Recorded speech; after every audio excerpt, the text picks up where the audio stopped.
Hello everybody, it has been a very long break and today I begin a new series called Sociology, Concepts and Contexts. I begin with the topic Common Sense and Sociology. This is a topic that all of you would be very familiar with because this is part and parcel of every syllabi in the country and abroad. Every textbook usually begins with a chapter on common sense and sociology. What is the significance of the topic? We know that textbooks begin with a comparison between common sense and sociology.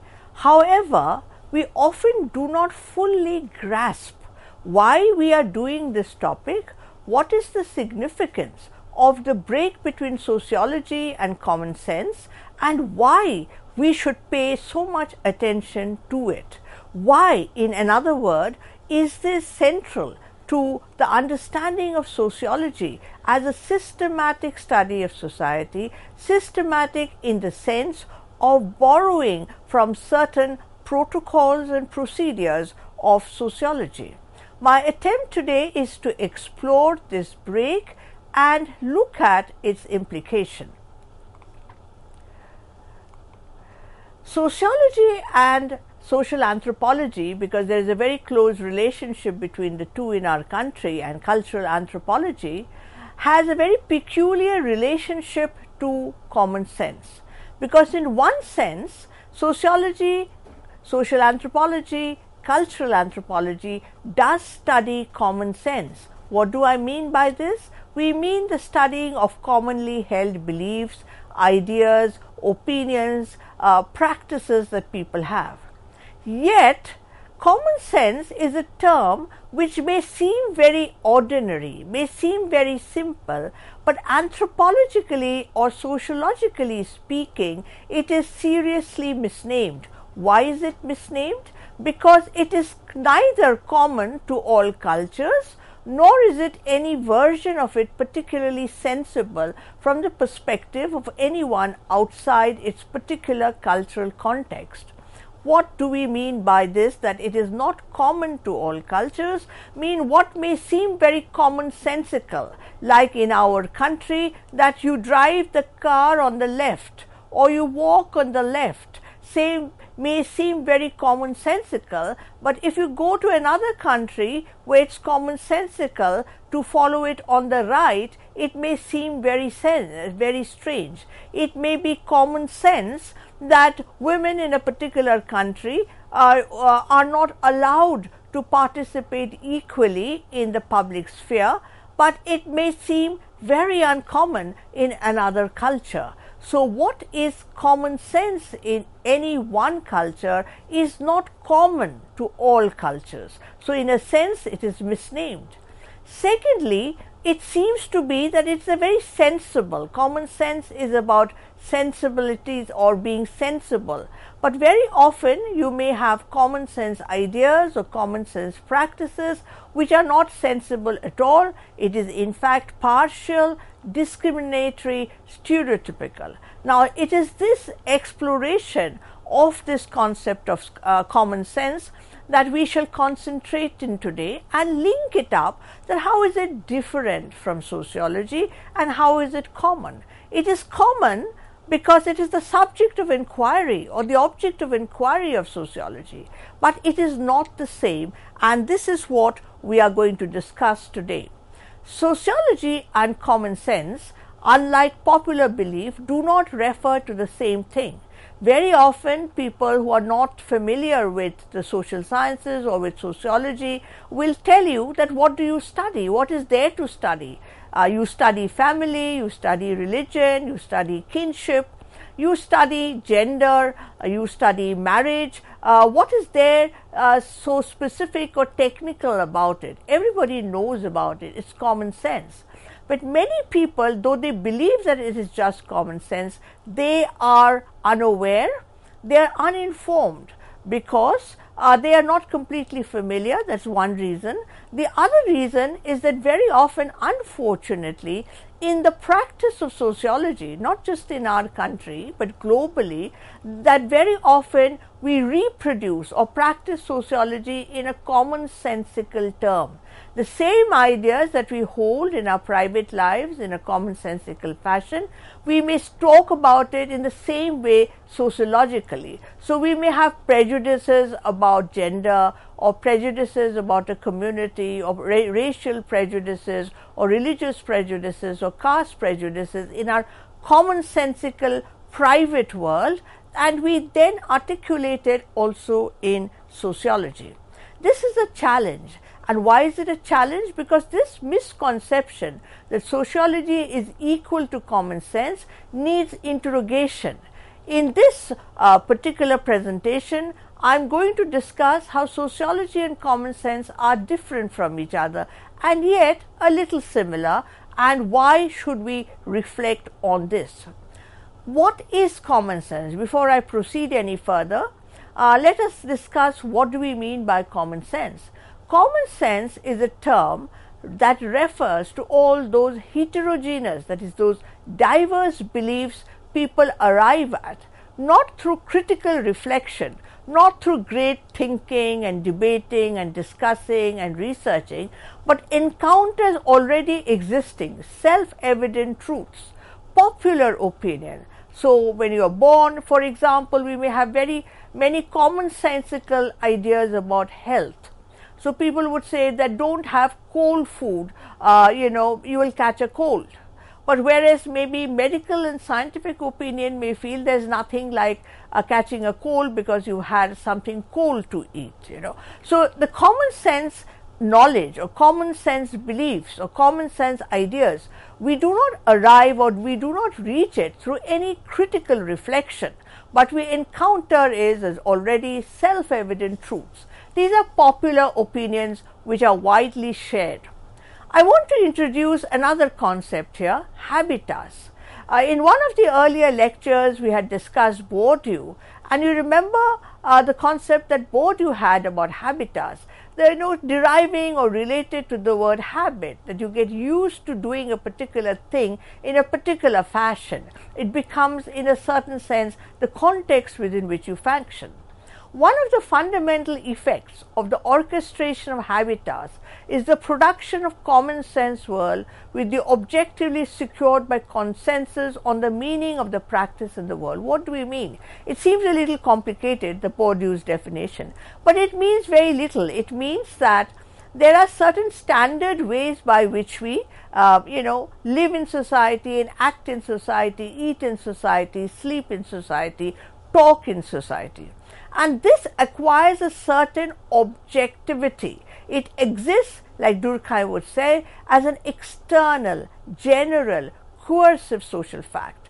And if you recall Durkheim's discussion, when he said that when a child is born, that we make our every attempt to make sure that the child learns when to feel hungry, or the child learns when to feel sleepy. The child, as he or she slowly grows up, learns to indicate if they wish to go to the toilet or washroom. They learn, they socialize, even their bodily movements acquire a certain kind of routinized objectivity.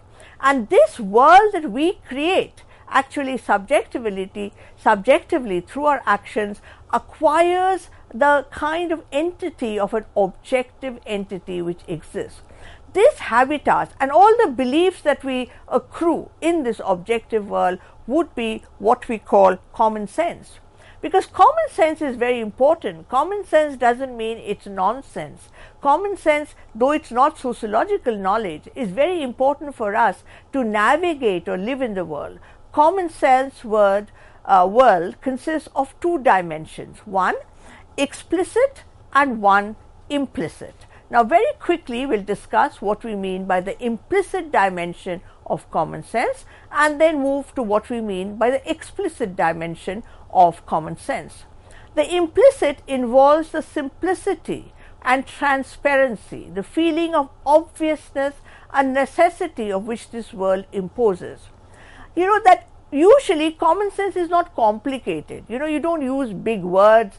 You have very simple, direct, sometimes prescriptive ideas, that go to sleep early. If you go to sleep early, you will be fresh in the morning, you will have a longer day. It's simple and it is transparent. There are no deeper feelings about it, and there is a certain level of comfort, a certain level of obviousness. The word which we use in sociology, common sense, is taken for granted knowledge. It is a necessity which this world imposes. So if you have to catch the bus and reach your office by 9 o'clock, obviously you have to get up very, very early. It's common sense. Common sense is therefore very practical, and there is always an implicit dimension of common sense.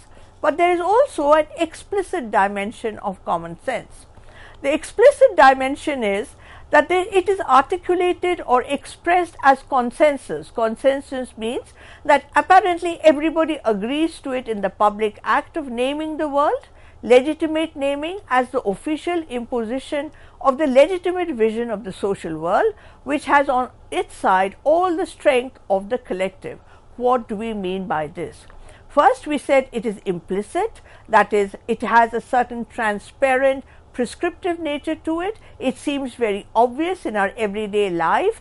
We learn to follow certain common sense. Look, it's not safe to go out at night for girls, so you are practical and you don't do it. The explicit dimension is that if we start analyzing the explicitness of common sense, we realize that, look, it's not just my belief or your belief, but it's a public act of legitimate naming, that what is supposed to be correct, what is supposed to be legitimate or official. It is also related to questions of power, imposition of the legitimate vision of the social world, which has on its side all the strength of the collective. That, look, it's absurd to decry common sense. So if you say, look, what's wrong with a young girl going out later in the evening or late at night? And the person would say, but it's common sense, there'll be danger.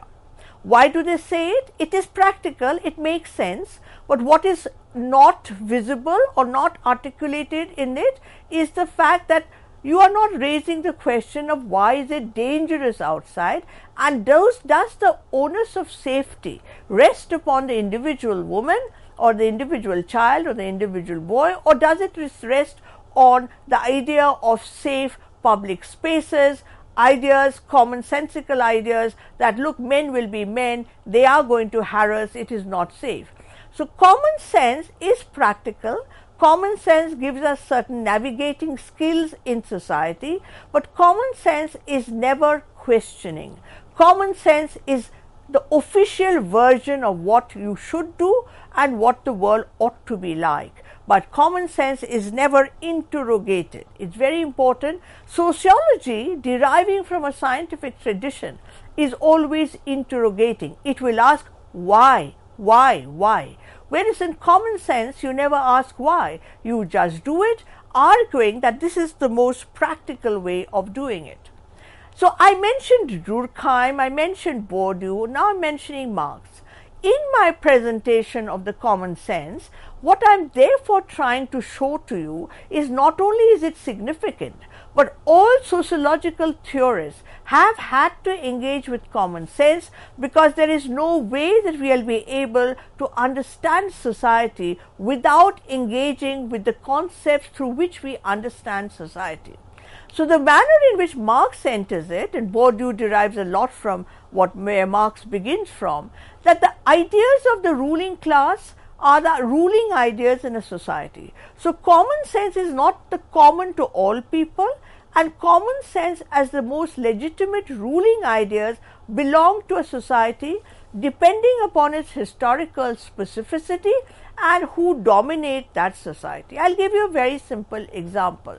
Say in a feudal society where you would have landed property, where people inherit, where you have ascribed status, it may not be a big deal to have the idea of competition. The idea of competition will not be a common sense in ruling class. The idea of individual merit will not be the dominant consciousness of a feudal society, because a feudal society is a society where you have ascribed identities and you are not supposed to cross the boundaries of your status, whether it's of class or whether it's of caste or whether it's of class or caste or race or gender. Now, the dominant ideas therefore of feudal societies would be patron-clientship, loyalty, the idea of certain kind of style, demarcated boundaries between groups. The dominant ideas of a modern society ruled by certain ideas of bourgeois equality, liberty, fraternity would be that, look, everybody has an equal chance, and competition becomes a dominant idea in a capitalist society in contrast to a feudal society. In a modern industrial capitalist society, we all want to work, we want to be independent. Whereas in a feudal society, people will say that people who matter, people who are of great status don't work. It's the workers who work, whereas the others only dominate society thanks to the location that they have in society. The ruling ideas, in other words, are the ideal expression of the dominant material relationship, would be Marx's understanding of common sense. The ruling ideas are nothing more than the ideal expression of the dominant material relationship, the dominant material relationships grasped as ideas, hence the relationship which makes one class the ruling one, therefore the ideas of its dominance. I'll sort of spend a little time on this concept, that what do we mean by ideal expression of dominant material relationships. I will go back to the example I gave you about a feudal society and a capitalist society. Maybe I'll go back even further than feudal and talk also about a simple society, a society where you do not have very complex division of labor. To use Durkheim's word, it's a kind of relationship of mechanical solidarity where everybody is more or less doing some particular kind of work, and relationships are absolutely transparent, as are dependencies. Now, in that kind of society where you may have, in a simple society, commons, you may have water which is commonly shared, you may have land, ponds, forests, forest products which are commonly shared. So, in such a society, the idea of private property, idea of individual growth, idea of individual competition may be alien, because the ruling ideas of that society would be common, collaboration, working together, sharing, not sort of chasing each other or competing with each other. Whereas in a feudal society, the dominant material relationships would be very unequal. You would have some people who own large tracts of land, property, maybe tractors, maybe if not tractors, maybe lot of wage labor, maybe serfs, and you would have people tied to them. The whole question of patron-client, judge-money relationship, the dominant material relationship would be expressed in the idea of loyalty. Say, take the word in our country, namak haram, that you have to be loyal to the person who has given you so much, because they provided you with security, with food, with certain semblance of a certain stability. You are therefore indebted to them.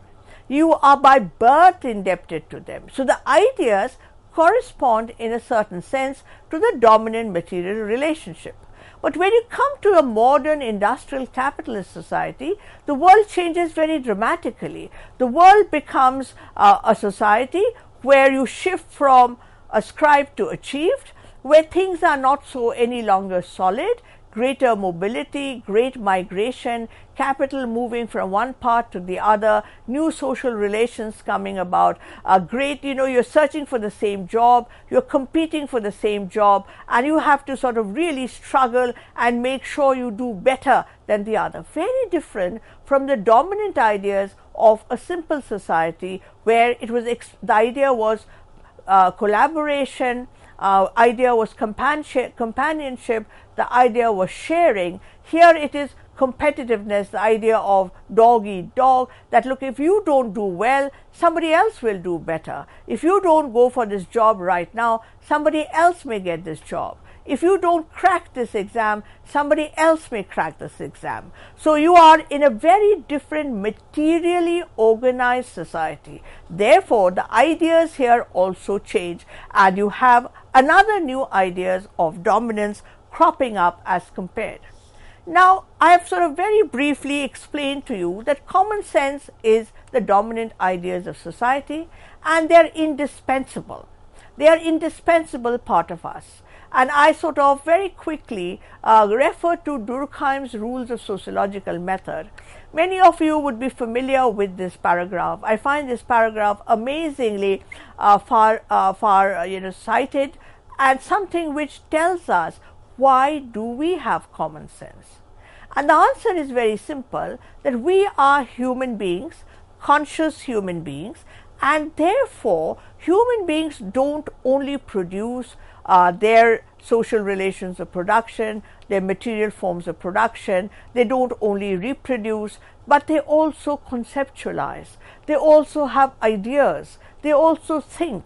They philosophize. They are artists. They are drawers. They are painters. They are writers. They think.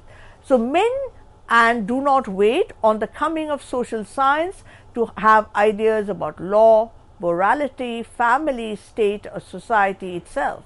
For such ideas are indispensable to their lives. We can't live without ideas. We can't live without consciousness. We can't live without preconceptions. It is above all in sociology that these preconceptions of common sense, which hold great sway over the mind, substituting themselves for things. Indeed, social things are only realized by men. They are the product of human activity. So when we say family or when we say marriage, we are not looking at the social institution as an objective entity. We see it with the ideas that we have of them. And what are those ideas? Those ideas are the common sense ideas. As I mentioned, that this lecture today is going to be about common sense and sociology. This was the part 1 of my session on sociology and common sense. Thank you very much.